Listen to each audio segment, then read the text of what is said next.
Bonjour à tous les zozos, bienvenue en mai 2019 pour ce Gnoso Show épisode 1 sur l'ironie avec un fond vert. J'ai l'honneur d'avoir sur ce plateau, peut-être complètement en non-mixité, Luc-Étienne de Boyer-des-Roches. Bonjour. Jan van der Cruyssen. Bonjour. Franco Manara. Bonjour. Éric Loret. Bonjour. Et nous allons parler de l'ironie, en commençant par la chronique de Luc-Étienne de Boyer-des-Roches.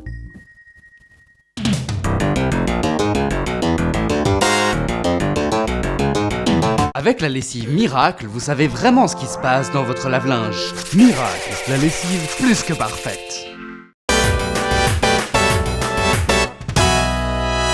L'ironie est d'abord une attitude, une naïveté feinte. Savoir que des erreurs apparaîtront chez notre interlocuteur, mais ne pas les guetter. Préférer progresser avec lui et grâce à elle. L'ironie se réjouit plutôt de ses erreurs. À force de se réjouir, elle amène à sourire, et peut être mal prise. Cependant, l'ironie n'est pas la dérision. La dérision n'est pas naïve, au contraire. Elle est une affaire d'initiés qui se rit avec condescendance des mœurs ou des idées qui ne sont pas les leurs. À l'ironie, certains ont imaginé une forme idéale, le trait d'esprit, le Witz. Le Witz, l'explosion d'un esprit jusque-là comprimé dans un monde de fausses idées. Le Witz explose sous forme de jeu de mots marrant, de paradoxe, ouvrant un univers large. La dérision aime aussi les paradoxes, mais les paradoxes qu'elle retrouve chez les autres. Les paradoxes qui sont en fait des attitudes et des jugements en contradiction avec sa vision du monde. Le railleur n'a pas peur d'être injuste avec le raillé, pourvu qu'il ne paraisse pas méchant dans son monde. A l'inverse, l'ironiste idéal, lui, n'a pas peur de paraître méchant, car l'ironiste vous croit intelligent. Il s'en voudrait plutôt de paraître trop sérieux. La dérision est donc affaire d'entre-soi. Malheureusement, ni le railleur ni le raillé ne gagnent de nouvelles idées. Le raillé n'est qu'une dupe s'il ne comprend pas, une victime s'il comprend mais ne rit pas. À cette affaire bien triste, il ne manque que des rires enregistrés. Pourtant, la dérision se veut une forme d'ironie. Le diagnostic est connu. À force de faire des mots d'esprit, le monde n'a plus de valeur. Seule sa liberté a de la valeur. À force de vivre dans un monde dénué de valeur, l'esprit libre s'épuise. Il n'a plus la force que de faire mal, tout en disant faire bien. Mais y croit-il encore ? D'ironiste, l'esprit devient railleur, dérisoire, parfois nihiliste.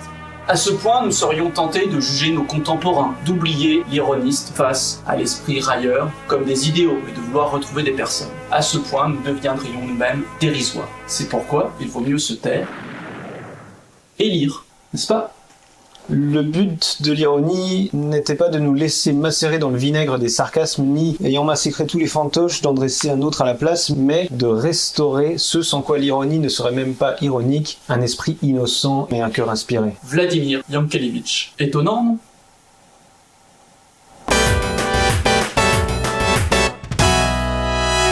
Merci beaucoup Luc-Étienne de Boyer-des-Roches pour cette chronique. Jan van der Cruyssen, est-ce que vous connaissez quelqu'un qui s'appelle Socrate ? Oui. Comment va-t-il ? Il est mort. C'est-à-dire plutôt mal. Ça se discute. C'est vrai, il a fait sacrifier un poulet à Apollon pour fêter sa mort. Ah oui. Ah. Je sais pas s'il va mal. Il paraît que Socrate est très fort en ironie. Ah oui, Socrate est un ironiste du dialogue. Il fait semblant de ne pas comprendre. D'accord. On peut opposer à Diogène, qui lui fait des petites blagues. Il sort avec une lanterne en plein jour dans la foule et dit « Je cherche un homme Oh là là, ceci n'est pas une blague. ». Ah oui, c'est vrai. Éric Loret, vous êtes un spécialiste de Socrate, vous avez écrit 59 volumes sur Socrate. En fait, c'est plutôt sur la socratisation que j'ai écrit. La socratisation qui se pratique généralement par derrière. Quand on dit donc socratisation, c'est à l'inverse de platonisation ? Eh bien oui. La platonisation est une injection par les nuées. Franco Manara, une petite réaction ? Oui, je savais pas du tout que Socrate était donc le frère de Rail. Rai. Voilà, ça je savais pas du tout. J'ai apprécié tout à l'heure sur le plateau, on discutait dans les toilettes, je suis enchanté. J'espère que vous connaissez le nom de la femme de Socrate, car ce sera une question du dialectron. C'est pour moi le moment de regarder mon téléphone, je vous laisse un peu.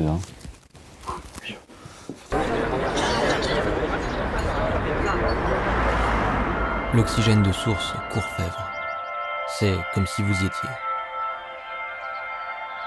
Eh bien, nous sommes de retour sur le plateau pour discuter de la culture troll et l'ironie telle qu'elle se pratique aujourd'hui sur Internet. Est-ce que quelqu'un connaît Internet ? Oui, c'est bien.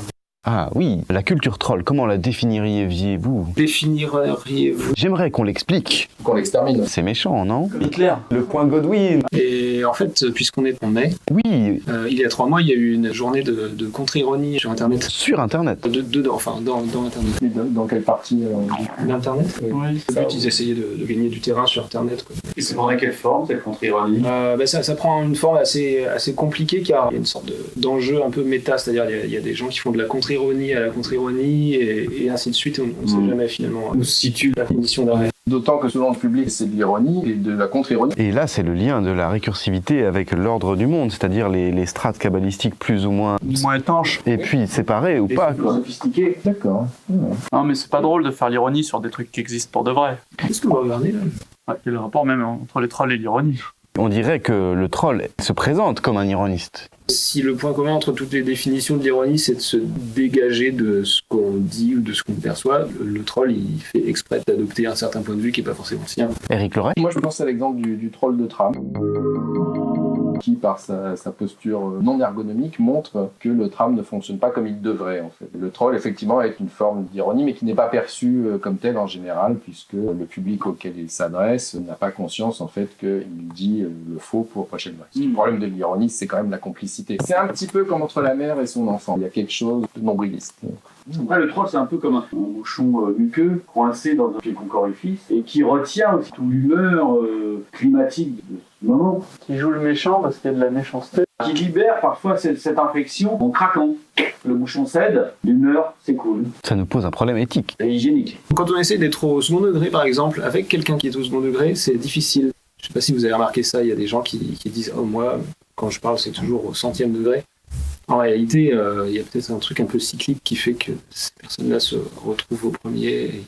Ils partiront en spirale. Alors faites-moi une image. Ils se mettent au second degré et eux ils croient qu'ils partent au 100e degré et vous dites que en fait croyant qu'ils partent très loin, en fait ils font du surplace. Alors moi je le vois pas vraiment comme une spirale, je vois ça plus comme une sorte de ruban, par exemple qui partirait en 3D. Hein. Ouais. Ça part de là et puis là ça part un peu, enfin dans ma tête, hein, ça part un peu. Là c'est comme ça. Enfin là. Mais on dirait le spaghetti de Wassim Halal. Je ne connais pas son spaghetti. Il a un spaghetti. On dit le spaghetti, mais c'est en fait une nouille plate. Hein. On peut le montrer peut-être. Oui, le voilà. Il y a un peu de ça, ouais. Sinon il y a Didier Bourdon qui cite Michel Barnier qui dit qu'avant le second degré il y a le premier degré. D'accord, je vois, très bien. Franco Manara, avez-vous encore quelque chose à dire au sujet de l'ironie? Je pensais à ça en fait en me mettant ce matin. Et je me suis dit, tiens, pourquoi ne mettrais-je pas ma casquette ironique? C'est donc une casquette en fiente de pigeon. Et je me suis dit, voilà, ça sera comme une touche d'ironie sur un plateau un peu sérieux. Moi, je m'étais dit, c'est une casquette ironique. Je l'avais pas perçu comme de l'ironie, mais c'est vrai que maintenant. On me dit dans l'oreillette que c'est le moment du dialectron.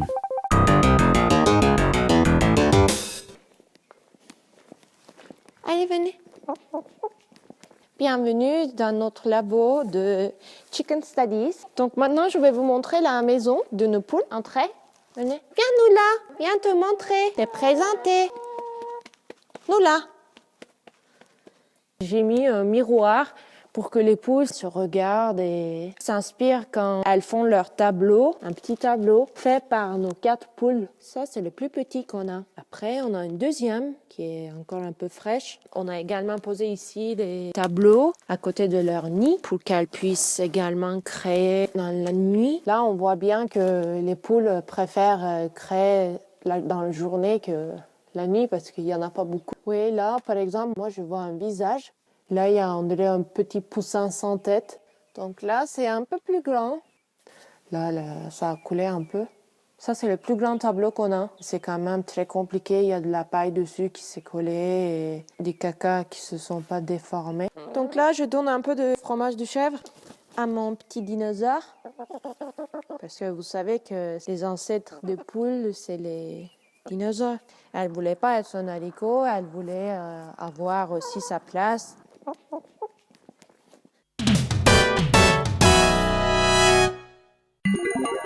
C'est le moment du dialectron. Le dialectron, c'est un jeu qui se joue en 3 x 3 questions, qui crée une logique dialectique implacable. Première question du premier bloc. L'ironie est-elle une action dialectique? Pas encore. Moins 1 point. Deuxième question. Socrate était-il un être sexué? Oui. Vous avez tous moins 10 points. Oui, le nom de sa femme était Xantippe. 3. Socrate et Platon étaient-ils amants? Non. Moins 2. Prochaine question. Qui a inventé l'ironie? Jean-Jacques Ironi. Un Italien. Vous gagnez 5 points si vous vous arrêtez tout de suite. La vraie réponse était Tamer, poète anatolien du 20e siècle avant la naissance de Dave Taras. Deuxième question. Salvatore Attardo propose quelle nouvelle théorie sur l'ironie? Peut-être que ça a un rapport avec le libre arbitre. Moins 2. La vraie réponse, c'est une théorie qui s'appelle l'impropriété pertinente, qui consiste à prononcer intentionnellement durant une conversation un propos pertinent mais décalé, donc impropre. Troisième question. Quelle est l'étymologie du terme ironie? Ironikos en interrogeant. Pas du tout. Eiron est un archétype théâtral grec qui pose des questions prétendument naïves. Vous gagnez quand même 1 point pour avoir une culture grecque. Prochaine question, qui vaut 1 million de points. Quel auteur danois est célèbre pour son approche de l'ironie? On sait tous, c'est nul, c'est Kierkegaard. Vous ne gagnez pas 1 million de points. Deuxième question, vous pouvez gagner 100 points. Quelle marque de prêt-à-porter s'est approprié le point d'ironie? Quel organe de défiscalisation s'est approprié le point d'ironie? Agnès B. Vous gagnez 100 points. Troisième et dernière question, celui qui répond vrai a gagné. Quel type d'ironie caractérise par un mouvement vers l'extérieur et de proportion existentielle? Ouais. Vous gagnez la moitié de l'infini. Vous avez dit qu'il faut avoir le... C'est l'ironie du sort et vous avez tous perdu. C'est la fin du dialectron. Qui est finalement la clé qui ouvre toutes les portes. Qui est finalement la clé qui ouvre toutes les portes. Et maintenant, s'il vous plaît, vous voulez bien dire au revoir à la caméra, s'il vous plaît. Au revoir à la caméra. À laquelle?